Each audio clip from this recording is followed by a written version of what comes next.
Saludos cordiales, amigos y hermanos. Siéntanse más que bienvenidos a este estudio sistemático de la Biblia utilizando el folleto de la Escuela Sabática. Que la gracia y el poder de Dios, la unción del Espíritu Santo y el amor de nuestro Señor Jesucristo estén con cada uno de ustedes. El folleto de este cuarto trimestre del 2024 lleva por título Temas en el Evangelio de Juan.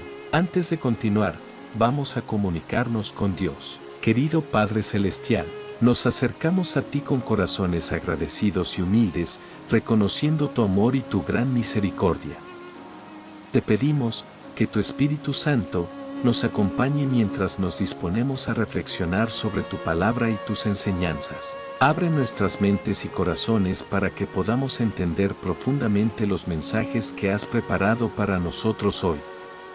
Ayúdanos a aplicar tus principios en nuestra vida diaria, para vivir conforme a tu voluntad y ser testigos fieles de tu amor y gracia.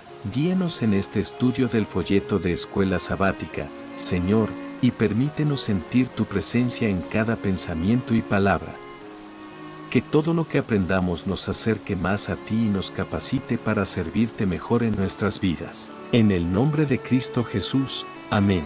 Esta semana, estudiaremos la lección número 12, titulada, La hora de la gloria, la cruz y la resurrección. El versículo para memorizar dice así: Entonces Pilato le dijo, luego, ¿tú eres rey? Respondió Jesús, tú lo has dicho. Yo soy rey.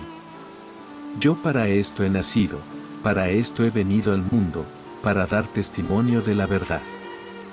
Todo el que es de la verdad oye mi voz. El Evangelio según San Juan, en su capítulo 18, el versículo 37, para hoy viernes, 19 de diciembre, para estudiar y meditar. Pilato anhelaba librar a Jesús, pero vio que no podría hacerlo y conservar su puesto y sus honores. Antes que perder su poder mundanal, prefirió sacrificar una vida inocente. ¿Cuántos, para escapar a la pérdida o al sufrimiento, sacrifican igualmente los buenos principios? La conciencia y el deber señalan un camino, y el interés propio señala otro. La corriente arrastra fuertemente en la mala dirección, y el que transige con el mal es precipitado a las densas tinieblas de la culpabilidad. Elena de White, El deseado de todas las gentes, página 700. Cristo no entregó su vida hasta que hubo cumplido la obra que vino a hacer, y con su último aliento exclamó, consumado es. Juan 19:30, la batalla había sido ganada. Su mano derecha y su brazo santo le habían conquistado la victoria. Como conquistador, plantó su estandarte en las alturas eternas. ¡Qué gozo hubo entre los ángeles! Todo el cielo se asoció al triunfo del Salvador. Satanás fue derrotado, y sabía que había perdido su reino. El clamor, consumado es, tuvo un profundo significado para los ángeles y los mundos que no habían caído. La gran obra de la redención se realizó tanto para ellos como para nosotros. Ellos comparten con nosotros los frutos de la victoria de Cristo. Elena de White, El deseado de todas las gentes, página 719. Preguntas para dialogar. ¿Qué procesos en la toma de decisiones pueden ayudarte a no caer en el tipo de error que cometió Pilato? ¿Por qué tuvo que morir Jesús en nuestro lugar? ¿Por qué tuvo que ser nuestro sustituto? ¿Por qué era necesaria su muerte para que tuviéramos salvación? ¿Qué pasajes de las Escrituras apoyan tu respuesta? ¿Cuál es la relación entre la evidencia de las Escrituras y la evidencia histórica cuando se trata de creer en la resurrección de Jesús? Es decir, ¿cuál es la evidencia histórica que confirma poderosamente la resurrección de Jesús? Medita en 1 Corintios 15, los versos 12 al 20. ¿Cómo se puede entender la idea de que, sin la resurrección de Cristo, los que durmieron en Cristo perecieron? 1 Corintios 15, verso 18, si los que durmieron en Cristo van inmediatamente al cielo. ¿Cómo confirman las palabras de Pablo la verdad de que los muertos duermen hasta la resurrección, cuando Cristo regrese? 1 Corintios 15, versos 12 al 20. Pero si se predica de Cristo que resucitó de los muertos, ¿cómo dicen algunos entre vosotros que no hay resurrección de muertos? Porque si no hay resurrección de muertos, tampoco Cristo resucitó. Y si Cristo no resucitó, vana es entonces nuestra predicación, vana es también vuestra fe. Y somos hallados falsos testigos de Dios, porque hemos testificado de Dios que Él resucitó a Cristo, al cual no resucitó, si en verdad los muertos no resucitan. Porque si los muertos no resucitan, tampoco Cristo resucitó. Y si Cristo no resucitó, vuestra fe es vana, aún estáis en vuestros pecados. Entonces también los que durmieron en Cristo perecieron. Si en esta vida solamente esperamos en Cristo, somos los más dignos de conmiseración de todos los hombres. Mas ahora Cristo ha resucitado de los muertos, primicias de los que durmieron es hecho. En estos momentos pasamos a los comentarios del espíritu de profecía referente a la lección de hoy, viernes 19 de diciembre, el deseado de todas las gentes. Capítulo, ¿por qué lloras? Las mujeres que habían estado al lado de la cruz de Cristo esperaron velando que transcurriesen las horas del sábado. El primer día de la semana, muy temprano, se dirigieron a la tumba llevando consigo especias preciosas para ungir el cuerpo del Salvador. No pensaban que resucitaría.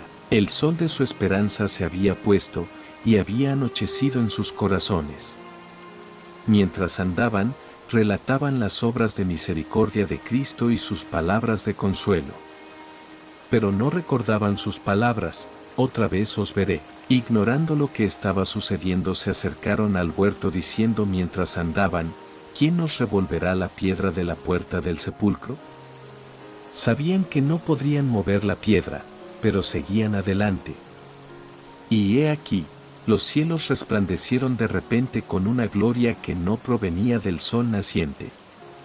La tierra tembló, vieron que la gran piedra había sido apartada. El sepulcro estaba vacío. Las mujeres no habían venido todas a la tumba desde la misma dirección. María Magdalena fue la primera en llegar al lugar, y al ver que la piedra había sido sacada, se fue presurosa para contarlo a los discípulos. Mientras tanto, llegaron las otras mujeres. Una luz resplandecía en derredor de la turba, pero el cuerpo de Jesús no estaba allí. Mientras se demoraban en el lugar, vieron de repente que no estaban solas. Un joven vestido de ropas resplandecientes estaba sentado al lado de la tumba. Era el ángel que había apartado la piedra. Había tomado el disfraz de la humanidad, a fin de no alarmar a estas personas que amaban a Jesús. Sin embargo, brillaba todavía en derredor de él la gloria celestial, y las mujeres temieron. Se dieron vuelta para huir, pero las palabras del ángel detuvieron sus pasos. No temáis vosotras, les dijo, porque yo sé que buscáis a Jesús, que fue crucificado. No está aquí, porque ha resucitado, como dijo, venid, ved el lugar donde fue puesto el Señor. E id de presto, decid a sus discípulos que ha resucitado de los muertos. Volvieron a mirar al interior del sepulcro y volvieron a oír las nuevas maravillosas.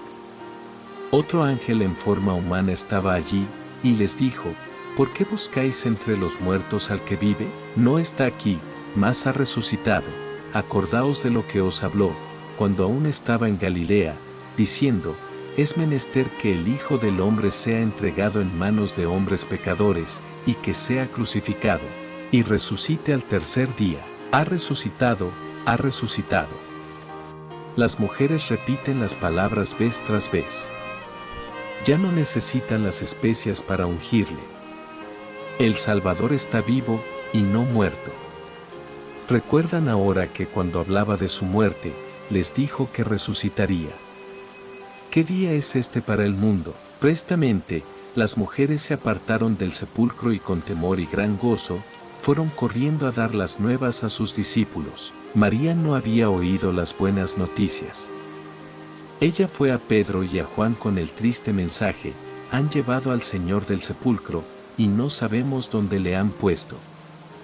Los discípulos se apresuraron a ir a la tumba, y la encontraron como había dicho María. Vieron los lienzos y el sudario, pero no hallaron a su Señor. Sin embargo, había allí un testimonio de que había resucitado. Los lienzos mortuorios no habían sido arrojados con negligencia a un lado, sino cuidadosamente doblados, cada uno en un lugar adecuado. Juan vio y creyó. No comprendía todavía la escritura que afirmaba que Cristo debía resucitar de los muertos, pero recordó las palabras con que el Salvador había predicho su resurrección. Cristo mismo había colocado esos lienzos mortuorios con tanto cuidado. Cuando el poderoso ángel bajó a la tumba, se le unió otro, quien, con sus acompañantes, había estado guardando el cuerpo del Señor. Cuando el ángel del cielo apartó la piedra, el otro entró en la tumba y desató las envolturas que rodeaban el cuerpo de Jesús, pero fue la mano del Salvador la que dobló cada una de ellas y la puso en su lugar. A la vista de aquel que guía tanto a la estrella como al átomo, no hay nada sin importancia. Se ven orden y perfección en toda su obra. María había seguido a Juan y a Pedro a la tumba. Cuando volvieron a Jerusalén, ella quedó. Mientras miraba al interior de la tumba vacía, el pesar llenaba su corazón. Mirando hacia adentro, vio a los dos ángeles, el uno a la cabeza y el otro a los pies de donde había yacido Jesús. «Mujer, ¿por qué lloras?», le preguntaron. «Porque se han llevado a mi Señor», contestó ella, «y no sé dónde le han puesto». Entonces ella se apartó, hasta de los ángeles, pensando que debía encontrar a alguien que le dijese lo que habían hecho con el cuerpo de Jesús. Otra voz se dirigió a ella: «Mujer, ¿por qué lloras? ¿A quién buscas?». A través de sus lágrimas, María vio la forma de un hombre, y pensando que fuese el hortelano dijo: «Señor, si tú lo has llevado, dime dónde lo has puesto, y yo lo llevaré». Si creían que esta tumba de un rico era demasiado honrosa para servir de sepultura para Jesús, ella misma proveería un lugar para él. Había una tumba que la misma voz de Cristo había vaciado, la tumba donde Lázaro había estado. ¿No podría encontrar allí un lugar de sepultura para su Señor? Le parecía que cuidar de su precioso cuerpo crucificado sería un gran consuelo para ella en su pesar. Pero ahora, con su propia voz familiar, Jesús le dijo: «María». Entonces supo que no era un extraño el que se dirigía a ella y, volviéndose, vio delante de sí al Cristo vivo. En su gozo, se olvidó que había sido crucificado. Precipitándose hacia él, como para abrazar sus pies, dijo: «Rabboni». Pero Cristo alzó la mano diciendo: «No me detengas, porque aún no he subido a mi Padre, mas ve a mis hermanos, y diles: subo a mi Padre y a vuestro Padre, a mi Dios y a vuestro Dios». Y María se fue a los discípulos con el gozoso mensaje. Jesús se negó a recibir el homenaje de los suyos hasta tener la seguridad de que su sacrificio era aceptado por el Padre. Ascendió a los atrios celestiales, y de Dios mismo oyó la seguridad de que su expiación por los pecados de los hombres había sido amplia, de que por su sangre todos podían obtener vida eterna. El Padre ratificó el pacto hecho con Cristo, de que recibiría a los hombres arrepentidos y obedientes y los amaría como a su Hijo. Cristo había de completar su obra y cumplir su promesa de hacer más precioso que el oro fino al varón, y más que el oro de Ofir al hombre. En cielo y tierra toda potestad era dada al príncipe de la vida, y él volvía a sus seguidores en un mundo de pecado para darles su poder y gloria. Mientras el Salvador estaba en la presencia de Dios recibiendo dones para su iglesia, los discípulos pensaban en su tumba vacía, se lamentaban y lloraban. Aquel día de regocijo para todo el cielo era para los discípulos un día de incertidumbre, confusión y perplejidad. Su falta de fe en el testimonio de las mujeres da evidencia de cuánto había descendido su fe. Las nuevas de la resurrección de Cristo eran tan diferentes de lo que ellos esperaban que no las podían creer. Eran demasiado buenas para ser la verdad, pensaban. Habían oído tanto de las doctrinas y llamadas teorías científicas de los saduceos, que era vaga la impresión hecha en su mente acerca de la resurrección. Apenas sabían lo que podía significar la resurrección de los muertos. Eran incapaces de comprender ese gran tema. Dijeron los ángeles a las mujeres, decid a sus discípulos y a Pedro, que él va antes que vosotros a Galilea, allí le veréis, como os dijo. Estos ángeles habían estado con Cristo como ángeles custodios durante su vida en la tierra. Habían presenciado su juicio y su crucifixión. Habían oído las palabras que él dirigiera a sus discípulos, lo demostraron por el mensaje que dieron a los discípulos y que debiera haberlos convencido de su verdad. Estas palabras podían provenir únicamente de los mensajeros de su Señor resucitado. Decid a sus discípulos y a Pedro, dijeron los ángeles. Desde la muerte de Cristo, Pedro había estado postrado por el remordimiento. Su vergonzosa negación del Señor y la mirada de amor y angustia que le dirigiera el Salvador estaban siempre delante de él. De todos los discípulos, él era el que había sufrido más amargamente. A él fue dada la seguridad de que su arrepentimiento era aceptado y perdonado su pecado. Se le mencionó por nombre. Decid a sus discípulos y a Pedro, que él va antes que vosotros a Galilea, allí le veréis. Todos los discípulos habían abandonado a Jesús, y la invitación a encontrarse con él vuelve a incluirlos a todos. No los había desechado. Cuando María Magdalena les dijo que había visto al Señor, repitió la invitación a encontrarle en Galilea, y por tercera vez, les fue enviado el mensaje. Después que hubo ascendido al Padre, Jesús apareció a las otras mujeres diciendo, «Salve». Y ellas se llegaron y abrazaron sus pies, y le adoraron. Entonces Jesús les dice, «No temáis, id, dad las nuevas a mis hermanos, para que vayan a Galilea, y allí me verán». La primera obra que hizo Cristo en la tierra después de su resurrección consistió en convencer a sus discípulos de su no disminuido amor y tierna consideración por ellos, para probarles que era su Salvador vivo, que había roto las ligaduras de la tumba y no podía ya ser retenido por el enemigo la muerte, para revelarles que tenía el mismo corazón lleno de amor que cuando estaba con ellos como su amado Maestro, les apareció vez tras vez. Quería estrechar aún más en derredor de ellos los vínculos de su amor. Decid a mis hermanos, dijo, que se encuentren conmigo en Galilea. Al oír esta cita tan definida, los discípulos empezaron a recordar las palabras con que Cristo les predijera su resurrección. Pero aún así no se regocijaban. No podían desechar su duda y perplejidad. Aun cuando las mujeres declararon que habían visto al Señor, los discípulos no querían creerlo. Pensaban que era pura ilusión. Una dificultad parecía acumularse sobre otra. El sexto día de la semana habían visto morir a su maestro. El primer día de la semana siguiente se encontraban privados de su cuerpo, y se les acusaba de haberlo robado para engañar a la gente. Desesperaban de poder corregir alguna vez las falsas impresiones que se estaban formando contra ellos. Temían la enemistad de los sacerdotes y la ira del pueblo. Anhelaban la presencia de Jesús, quien les había ayudado en toda perplejidad. Con frecuencia repetían las palabras, esperábamos que Él era el que había de redimir a Israel. Solitarios y con corazón abatido, recordaban sus palabras, si en el árbol verde hacen estas cosas, en el seco, ¿qué se hará?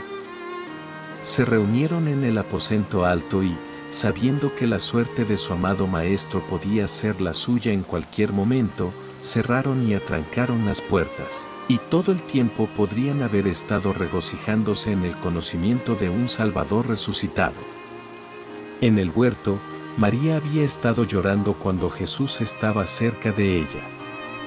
Sus ojos estaban tan cegados por las lágrimas que no le conocieron, y el corazón de los discípulos estaba tan lleno de pesar que no creyeron el mensaje de los ángeles ni las palabras de Cristo. ¿Cuántos están haciendo todavía lo que hacían esos discípulos? ¿Cuántos repiten el desesperado clamor de María? Han llevado al Señor, y no sabemos dónde le han puesto. ¿A cuántos podrían dirigirse las palabras del Salvador? ¿Por qué lloras? ¿A quién buscas? Está al lado de ellos, pero sus ojos cegados por las lágrimas no lo ven. Les habla, pero no lo entienden. Ojalá que la cabeza inclinada pudiese alzarse, que los ojos se abriesen para contemplarle, que los oídos pudiesen escuchar su voz. Y de presto, decid a sus discípulos que ha resucitado. Invitadlos a no mirar la tumba nueva de José, que fue cerrada con una gran piedra y sellada con el sello romano. Cristo no está allí. No miréis el sepulcro vacío, no lloréis como los que están sin esperanza ni ayuda. Jesús vive, y porque vive, viviremos también. Brote de los corazones agradecidos y de los labios tocados por el fuego santo el alegre canto, Cristo ha resucitado. Vive para interceder por nosotros.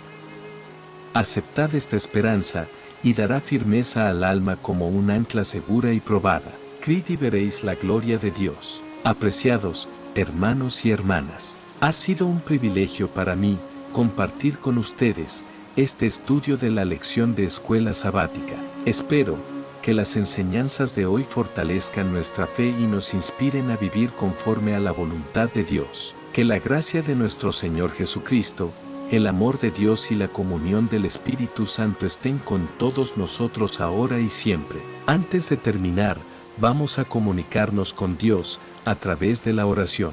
Amante Padre Celestial, te agradecemos por este tiempo de reflexión y por la sabiduría que has compartido con nosotros a través de tu palabra.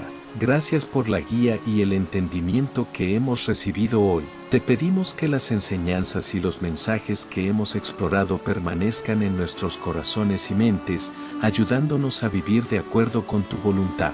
Fortalece nuestra fe y nuestra determinación para seguir tus caminos y ser testigos fieles de tu amor en el mundo. Danos la fuerza y el coraje para aplicar lo aprendido en nuestra vida diaria y para compartir tu verdad con aquellos que nos rodean. Que todo lo que hagamos refleje tu amor y tu gracia. Nos despedimos de ti, pero jamás de tu presencia, confiando en tu guía continua y en tu cuidado. En el nombre de Jesús, nuestro Salvador. Amén. Que Dios les bendiga y guarde todos tus caminos.